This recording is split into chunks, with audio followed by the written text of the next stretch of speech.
Satu kajian ada bapak-bapak datang itu kan, dok berat saya begini-gini terus datang, kemudian kajian yang kedua sudah turun hampir 20 kilo berat badannya.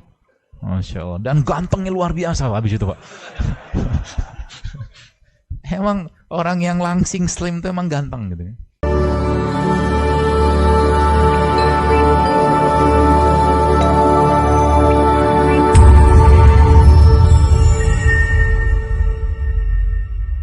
Teman-teman sekalian, kalau kita bahas dalam Al-Quran atau kita ambil ayat dalam Al-Quran, Allah menyatakan bahwa hidup kita itu tujuannya apa?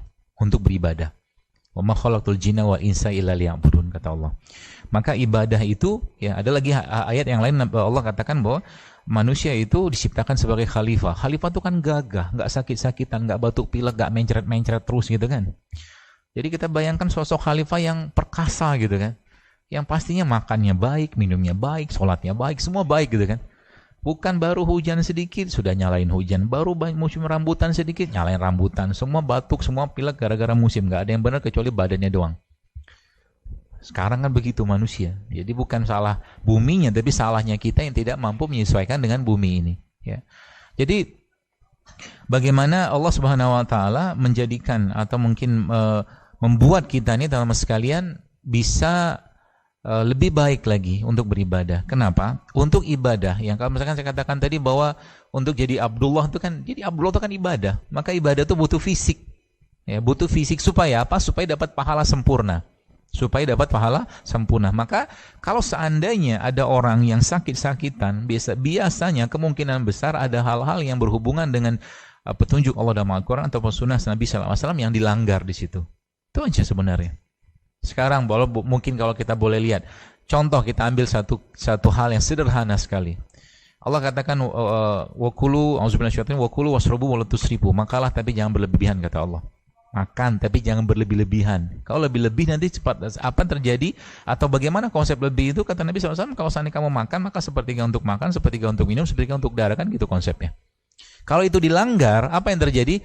Maka Nabi menyatakan dalam sebuah hadis, Nabi katakan, apa aku melihat di kalangan umatku di akhir zaman nanti, kata Rasulullah, banyak dari mereka yang gemuk, kata Rasulullah. Ya. Gemuk itu gara-gara apa? Gemuk gara-gara banyak makan, kan? Selesai. Ya, tidak apa-apa yang gemuk lah, tidak apa-apa. Ya, nikmati saja. Ya, jadi apa? Saya ngisi begini supaya jadi ibroh, karena saya pernah ngisi di sebelah di Bani Syariah waktu itu. Satu kajian ada bapak-bapak datang itu kan, dok berat saya begini-gini terus datang, kemudian kajian yang kedua sudah turun hampir 20 kilo berat badannya. Masya Allah. Dan gantengnya luar biasa habis itu Pak. Emang orang yang langsing slim itu emang ganteng gitu. Ya. Gemuk juga ganteng sih dari kejauhan. Baik. Jadi ada yang dilanggar di situ. Ya. Jadi kalau sesuatu dilanggar, maka apa yang terjadi? Pasti berakibat ke ibadah. Ya. Banyak makan, ya, kata ulama, salah satu penyebab lemahnya iman adalah banyak makan. Dua pintu yang menyebabkan kerasnya hati atau lemahnya iman, ya, yang pertama banyak makan, yang kedua banyak bicara. Kalau nggak penting nggak usah ngomong. Ya, kalau nggak penting nggak usah ngomong, karena itu mempengaruhi fisiologisnya kita. Anda ngelihat sesuatu, Anda mendengar sesuatu yang nggak penting, nggak perlu, fisiologis kita terganggu loh. Bagi yang suka mungkin baca berita-berita kriminal gitu, tanpa sadar itu apa ya, sesuatu itu akan tersetting di otak gitu kan. Ya makanya dari awal itu ya Quran kajian ya. Seperti itu aja sebenarnya kalau mau sehat pikirannya, dan memang begitu yang diajarkan oleh para salafus saleh. Anda bayangkan ini Madinah ini diimpit oleh dua imperium besar loh, Romawi dan Persia. Coba bayangkan. Kota kecil gitu kan, nggak ada apa-apanya. Tapi Nabi SAW tidak pernah mengutus sahabat-sahabat mereka, sahabat-sahabat Rasulullah SAW, ya Tolha, Zubair, Abu Bakar, Umar, Ali, segala macam untuk belajar di Romanya atau Persia. Tidak belajar. Apa yang Nabi kerjakan? Apa yang Nabi tarbiyahkan pada mereka? Al-Quran. Itu saja. Ya maka kata kunci apa? Semakin kita dekat dengan Al-Quran, kan semakin banyak ilmu yang akan Allah berikan kepada kita. Semakin banyak. Yang dia mau ilmu apa? Ilmu tentang komunikasi, telekomunikasi, semua ada di situ. Maka kunci kesehatan yang pertama dalam Islam adalah bukan fisik dulu. Ya, Islam mengajarkan kepada kita semua sekalian bahwa kunci kesehatan terletak pada kolbu, hati dulu. Ya, semua penyakit fisik diawali dengan penyakit kolbu. Semuanya begitu. Ya. Baik, bagaimana kita membahasnya? Penyakit kolbu itu secara kalau digambarkan panjang lebar banyak, tapi dua yang jadi titik kuncinya adalah kalau nggak syubhat syahwat, syubhat syahwat, syubhat syahwat, itu aja. Orang banyak makan misalkan, syubhat atau syahwat, syahwat, nafsu kan? Gitu. Jadi semua itu kalau ditarik dari agama dan lihat bagaimana Anda atau kita, saya tanya kepada teman-teman sekalian, kalau seandainya Anda habis makan banyak gitu kan, atau bukan Anda lah, ada orang habis makan banyak, ya bisakah orang dalam kondisi perut kekenyangan, ya dia bisa mengangkat tangannya berdoa khusyuk menangis baca Quran menangis? Gak bisa loh, gak bisa, karena memang kata kuncinya apa? Kalau kolbunya mau sehat, artinya sama dengannya kalau fisiknya mau sehat, maka jangan banyak makan, karena kolbu kita itu tidak perlu banyak makan, ya makan sedikit aja, sedikit berkualitas, selesai. Itu sebabnya Nabi katakan apa? Ususnya kaum muslimin itu kalau dia makan untuk 7 usus, nanti makanan tuh berkah gitu loh. Gak perlu banyak. Dan zaman sekarang banyak orang makan itu bukan untuk memenuhi kebutuhan tubuhnya, tapi lebih banyak untuk memenuhi nafsunya. Gitu.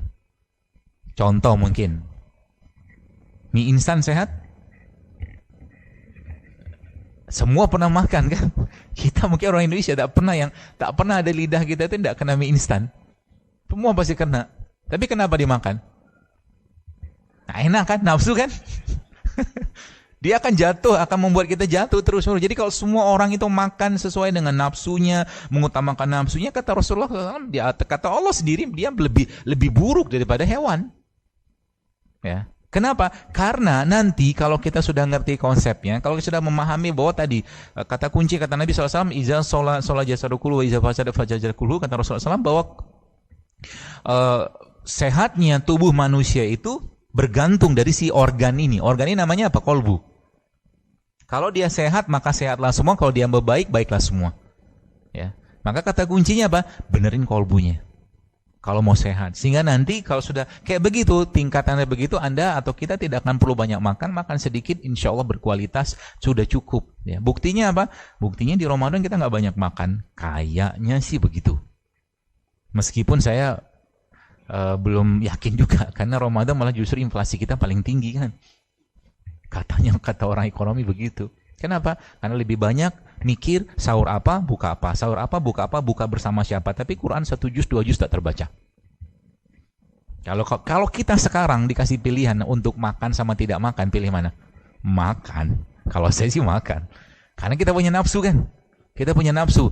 Allah sudah tahu dan Allah memang yang menginstal nafsu itu dalam diri manusia. Kalau bisa dikendalikan, dia sehat. Orang itu akan jauh lebih mulia pada malaikat. Tapi kalau nggak bisa dikendalikan, dia akan bermasalah.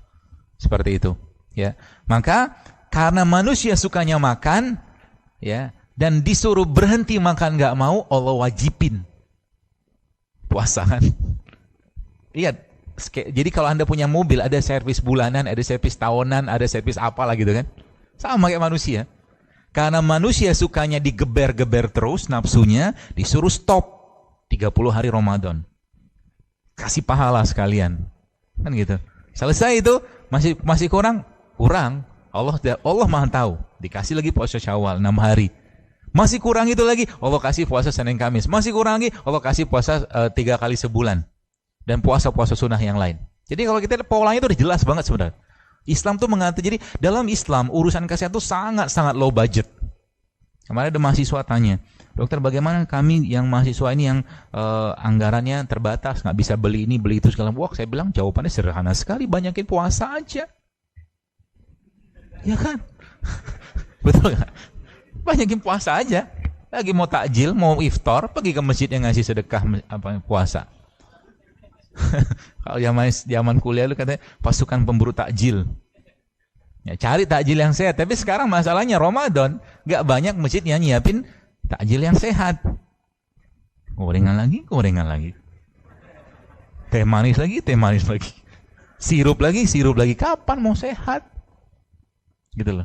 Udah ngerti nggak sehat, udah ngerti nggak baik untuk dimakan, masih dimakan juga, zolim namanya. Setuju nggak? Ada satu quote yang saya biasa sering sampaikan. Hunger is the first element of self-discipline. If you can control what you drink and what you eat, you can control everything else. Lapar itu adalah elemen pertama disiplin diri. Kalau kita bisa ngatur lapar, kita bisa ngatur yang lain. Kalau pas lagi lapar, coba jangan langsung makan dulu. Biarkan tubuhnya mendetoks dulu. Biarin dulu. Kenapa? Karena kata kuncinya, ya tubuh kita tuh kalau nggak ada bahan baku yang masuk, dia akan bongkar bahan baku yang ada. Dan bahan baku yang paling sering jadikan bahan pembongkaran tuh namanya lemak. Jadi sebenarnya kalau kita ngerti konsep lapar ini, kita akan lebih senang lapar.